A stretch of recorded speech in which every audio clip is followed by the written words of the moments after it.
Hello and happy June the 1st, especially to all you fellow Geminis out there. Right, so did you see Wonder Woman last night? If you didn't see it and you're thinking about seeing it this weekend, here are my own thoughts on it, alright? The gods gave us many gifts.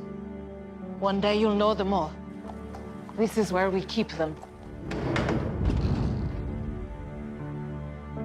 It's beautiful.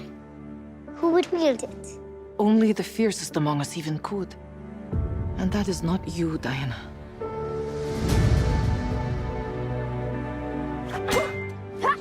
You will train her harder than any Amazon before her. 5 times harder. 10 times harder. Never let your guard down. You expect the battle to be fair! Until she is better than even you.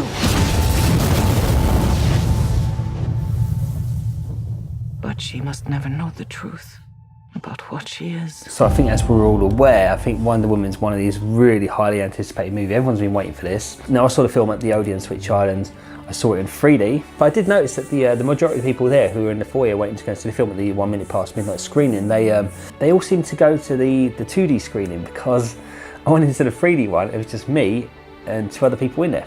It was great having the cinema to ourselves, obviously, but obviously most people went to see it in 2D. And now I'm actually really glad I opted to go and see it in 3D because it was an amazing experience. So that's the first thing I'm going to say about this film is if you do go and see this, I would recommend the 3D version, if you can stretch to it, obviously.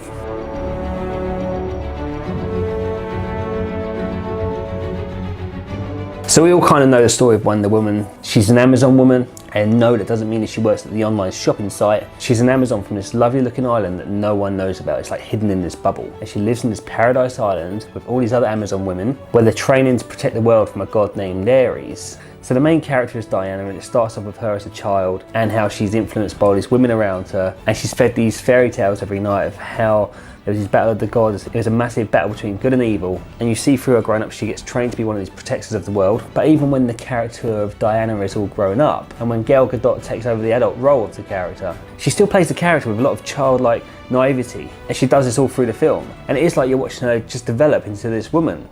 Obviously Wonder Woman. So when she leaves the island and steps into the real world, it's fun watching her learn the ways of the real world, especially because she's really convinced that all these fairy tales she grew up with are all very true, which is very amusing for us to watch and obviously her co-stars as well. And all she wants to do in the real world is stop this god she knows as Ares. And the rest of the film just carries on from there. So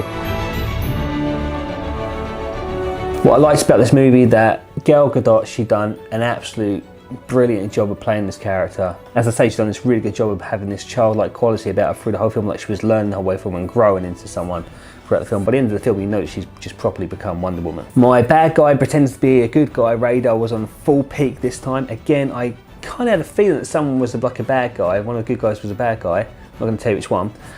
But yeah, I was just hoping he wasn't going to be, because I was thinking, okay, I've got to stop like thinking every good guy is officially a bad guy, really. But no, my bad guy pretends to be a good guy. Radar was proper working on this one. This has happened to me a lot lately. I seem to be like guessing who the bad guys are before they're actually introduced as being the bad guys. Maybe I'm just watching too many films lately. I think this DC Comics film felt like one of their rival films, the very first Captain America film. There was a lot of reflections to the first Captain America film. It kind of followed the same path, like it's set during a world war and the superheroes finding their power while they're fighting against the German bad guys. It was all very similar. But I do feel like the DC comic movies are getting better and better, and this has to be my favourite one so far. The fight scenes were watchable. They weren't moving too fast. You're just thinking, okay, who's hitting who's punching who, who's like, what's going on? And at 2 hours and 20 minutes, it's quite long, but it doesn't feel like it. So yeah, I absolutely love this movie. It was a great movie. I would happily go and see it again, definitely. And not just because I got this poster, but because I actually really liked it. Is there anything else you want to show me?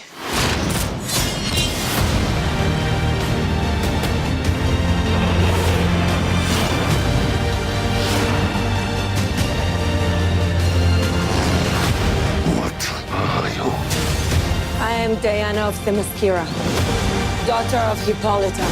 In the name of all that is good, your wrath upon this world is over.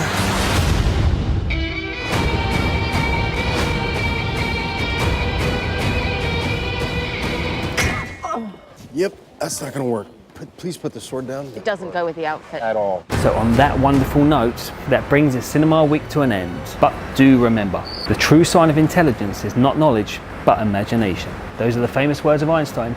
and I have a feeling he's right. Have a great Thursday night and an even better Friday day. Have an amazing weekend. Bye bye.